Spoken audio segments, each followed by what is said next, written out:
Assalamualaikum warahmatullahi wabarakatuh. Perkenalkan nama saya Rafa Ahmad Fatih Alaudan dengan NPM 2317276.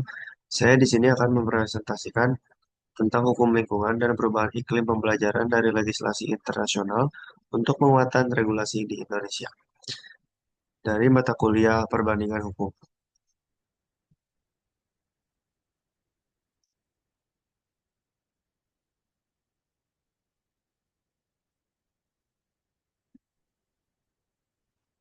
Pertama-tama adalah latar belakang.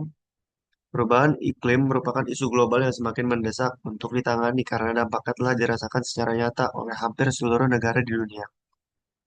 Fenomena ini ditandai dengan meningkatnya suhu bumi akibat akumulasi gas rumah kaca yang sebagian besar dihasilkan dari aktivitas manusia, seperti penggunaan energi fosil, industrialisasi, dan deforestasi. Perubahan iklim tidak hanya menimbulkan kerusakan lingkungan, tetapi juga mempengaruhi stabilitas sosial, ekonomi, dan politik suatu negara. Indonesia sebagai negara berkembang sekaligus negara kepulauan berada dalam posisi yang sangat rentan terhadap dampak perubahan iklim. Kenaikan permukaan air laut mengancam wilayah pesisir dan pulau-pulau kecil, sementara perubahan pola cuaca berdampak pada sektor pertanian, ketahanan pangan, serta ketersediaan air bersih. Kondisi ini menunjukkan bahwa perubahan iklim bukan lagi sekedar isu lingkungan, melainkan telah menjadi persoalan pembangunan nasional yang memerlukan perhatian serius. Dalam konteks tersebut, hukum lingkungan memiliki peran penting sebagai instrumen pengaturan dan pengendalian aktivitas manusia agar tidak memperparah kerusakan lingkungan. Tanpa regulasi yang kuat dan penegakan hukum yang konsisten, upaya atau mitigasi dan adaptasi perubahan iklim yang kuat penegakan hukum yang konsisten, upaya mitigasi dan adaptasi perubahan iklim yang akan sulit diwujudkan. Oleh karena itu, diperlukan penguatan regulasi hukum lingkungan yang tidak hanya berorientasi pada kepentingan ekonomi, tetapi juga pada keberlanjutan lingkungan dan keadilan antar generasi. Yang kedua ada rumusan masalahnya.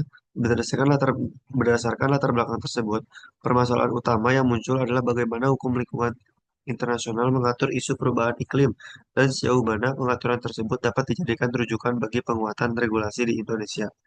Selain itu, perlu dikaji apakah sistem hukum lingkungan nasional saat ini telah mampu menjawab tantangan perubahan iklim yang semakin kompleks dan multidimensional.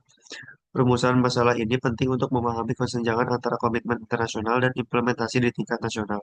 Dengan mengkaji permasalahan ini dapat diidentifikasi hambatan hukum, kelembagaan, dan kebijakan yang menghambat efektivitas regulasi lingkungan di Indonesia.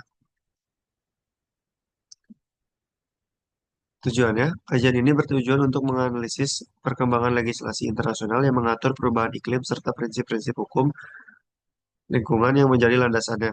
Analisis ini dilakukan untuk memahami bagaimana hukum internasional membentuk kerangka normatif dalam upaya mitigasi dan adaptasi perubahan iklim di tingkat global. Selain itu, tujuan kajian ini adalah untuk mengkaji posisi Indonesia dalam rezim hukum perubahan iklim internasional. Kajian ini penting untuk melihat sejauh mana komitmen internasional Indonesia telah diintegrasikan ke dalam kebijakan dan regulasi nasional.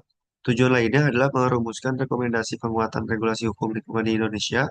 Rekomendasi ini diharapkan dapat menjadi masukan bagi pembuat kebijakan agar regulasi lingkungan nasional tidak hanya bersifat normatif, tetapi juga efektif dalam implementasinya. Legislasi internasional. Legislasi internasional terkait perubahan iklim berkembang seiring meningkatnya kesadaran global akan bahaya perubahan iklim. United Nations Framework Convention on Climate Change menjadi instrumen hukum internasional pertama yang secara komprehensif mengatur kerjasama antar negara dalam menghadapi perubahan iklim. Konvensi ini menekankan pentingnya stabilisasi konsentrasi gas rumah kaca di atmosfer pada tingkat yang tidak membahayakan sistem iklim global. Protokol Kyoto kemudian memperkuat komitmen negara-negara maju melalui kewajiban pengurangan emisi yang bersifat mengikat. Instrumen ini mencerminkan pengakuan terhadap perbedaan kontribusi historis negara maju dan berkembang terhadap perubahan iklim. Selanjutnya, Perjanjian Paris memperluas partisipasi seluruh negara dengan pendekatan kontribusi nasional yang ditentukan secara mandiri, namun tetap berada dalam kerangka tujuan global. Ketiga instrumen ini menunjukkan perkembangan hukum internasional yang semakin adaptif terhadap dinamika perubahan iklim dan kebutuhan negara-negara di dunia.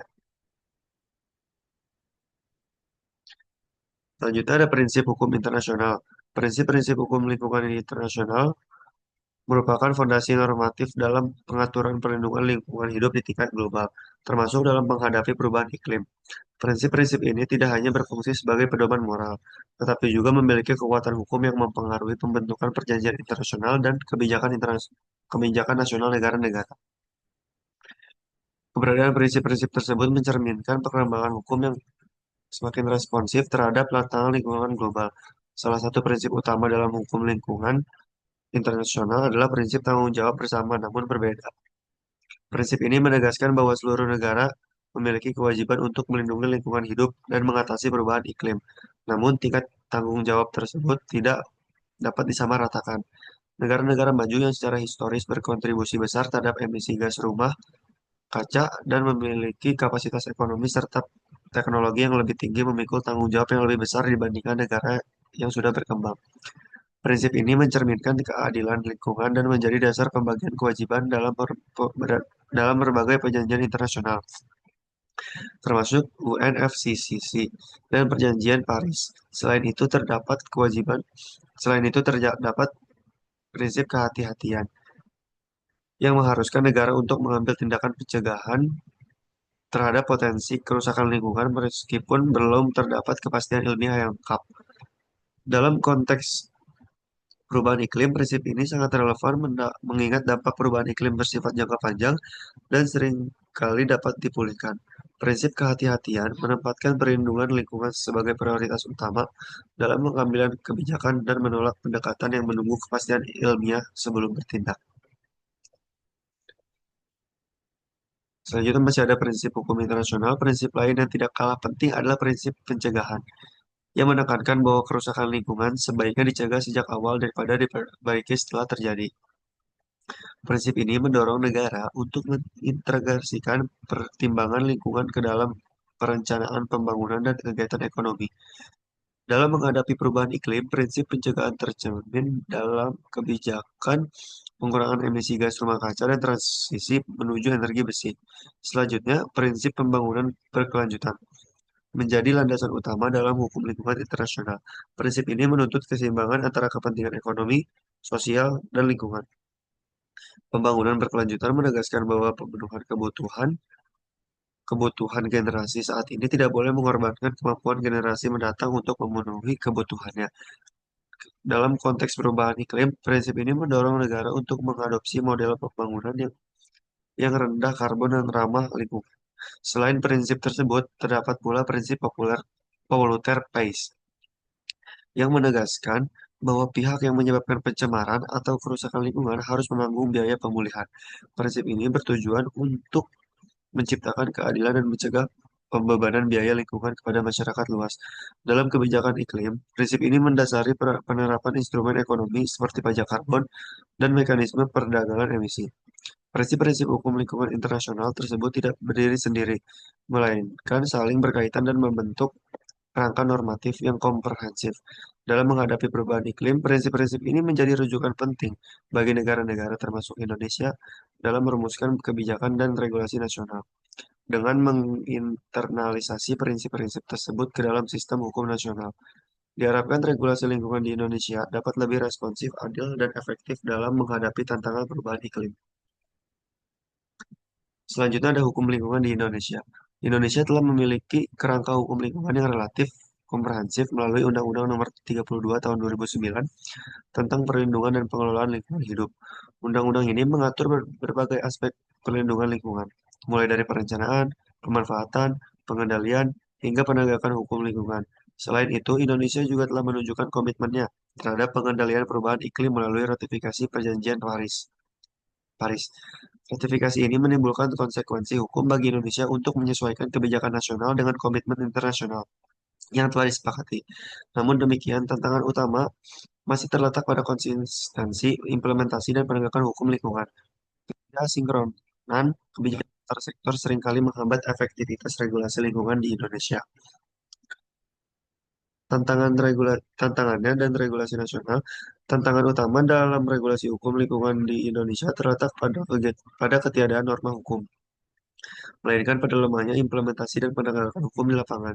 Meskipun di Indonesia telah memiliki berbagai peraturan perundang-undangan yang mengatur pelindungan lingkungan dan pengendalian perubahan iklim, pelanggaran lingkungan masih sering terjadi tanpa sanksi yang efektif. Hal ini menunjukkan adanya kesenjangan antara norma hukum dan realitas pelaksanaan.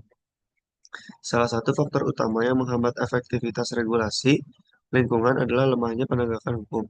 Aparat penegak hukum seringkali menghadapi keterbatasan kapasitas, baik dari segi sumber daya manusia maupun sarana pendukung.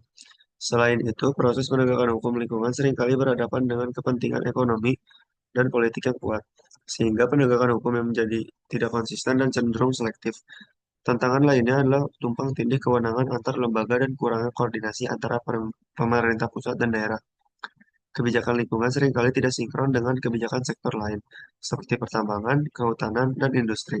Ketidaksinkronan ini menyebabkan lemahnya pengawasan terhadap aktivitas yang berpotensi menimbulkan kerusakan lingkungan dan memperparah dampak perubahan iklim.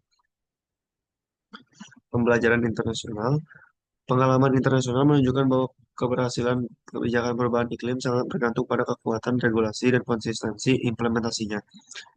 Negara-negara yang berhasil mengendalikan dampak perubahan iklim umumnya memiliki kerangka hukum yang jelas, sanksi yang tegas, serta mekanisme pengawasan yang transparan dan akuntabel. Regulasi lingkungan di negara-negara tersebut tidak hanya bersifat normatif, tetapi juga memiliki daya paksa yang kuat. Pembelajaran penting lainnya adalah pentingnya integrasi kebijakan iklim ke dalam seluruh sektor pembangunan.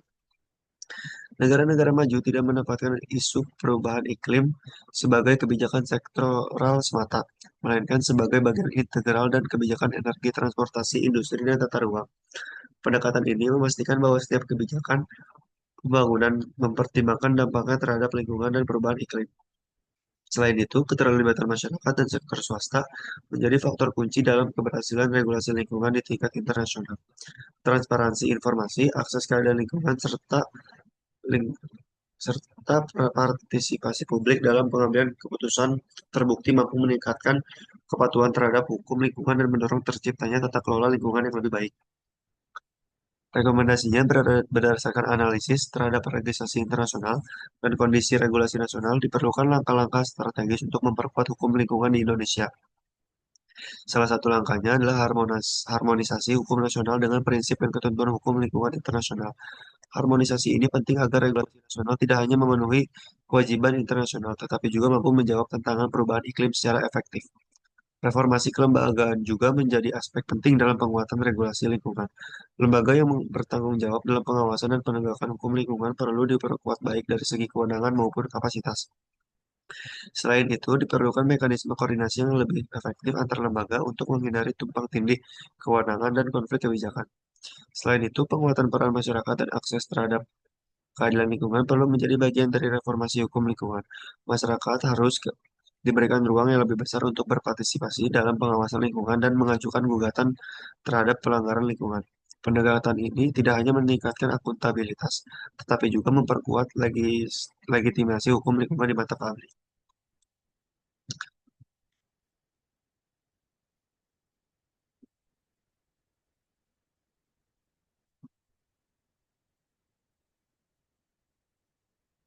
Menutup perubahan iklim merupakan tantangan global yang tidak dapat dihindari dan penuntut respon hukum yang komprehensif serta berkelanjutan. Legislasi internasional telah menyediakan kerangka normatif yang menjadi pedoman bagi negara-negara dalam menghadapi perubahan iklim. Kerangka ini menegaskan pentingnya kerjasama internasional, keadilan lingkungan, dan tanggung jawab bersama dalam melindungi bumi sebagai ruang hidup bersama. Bagi Indonesia, pembelajaran dari legislasi internasional memberikan peluang untuk memperkuat sistem hukum lingkungan nasional, penguatan regulasi, reformasi kelembagaan, serta peningkatan penegakan hukum menjadi langkah strategis untuk memastikan bahwa komitmen internasional tidak berhenti pada tataran normatif, tetapi diwujudkan dalam kebijakan dan tindakan nyata. Pada akhirnya, penguatan hukum lingkungan bukan hanya kewajiban hukum, melainkan juga tanggung jawab moral dan konstitusional negara dalam melindungi hak masyarakat atas lingkungan hidup yang baik dan sehat. Dengan regulasi yang kuat dan implementasi yang konsisten, Indonesia memiliki peluang besar untuk menghadapi tantangan perubahan iklim secara adil, efektif, dan berkelanjutan bagi generasi yang sekarang dan generasi yang akan datang.